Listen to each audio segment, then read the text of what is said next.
imewezekana kwa sababu ya ule umoja.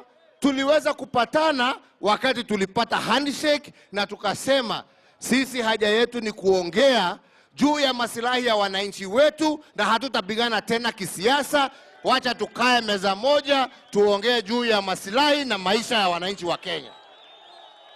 Tuwe na haki na tuwe na usawa na wananchi wetu waweze kupata matunda ya jasho yao kwa njia ya kisawa, isipokuwa mtu kujulia ametoka wapi, wewe ni kabila gani, wewe ni dini gani.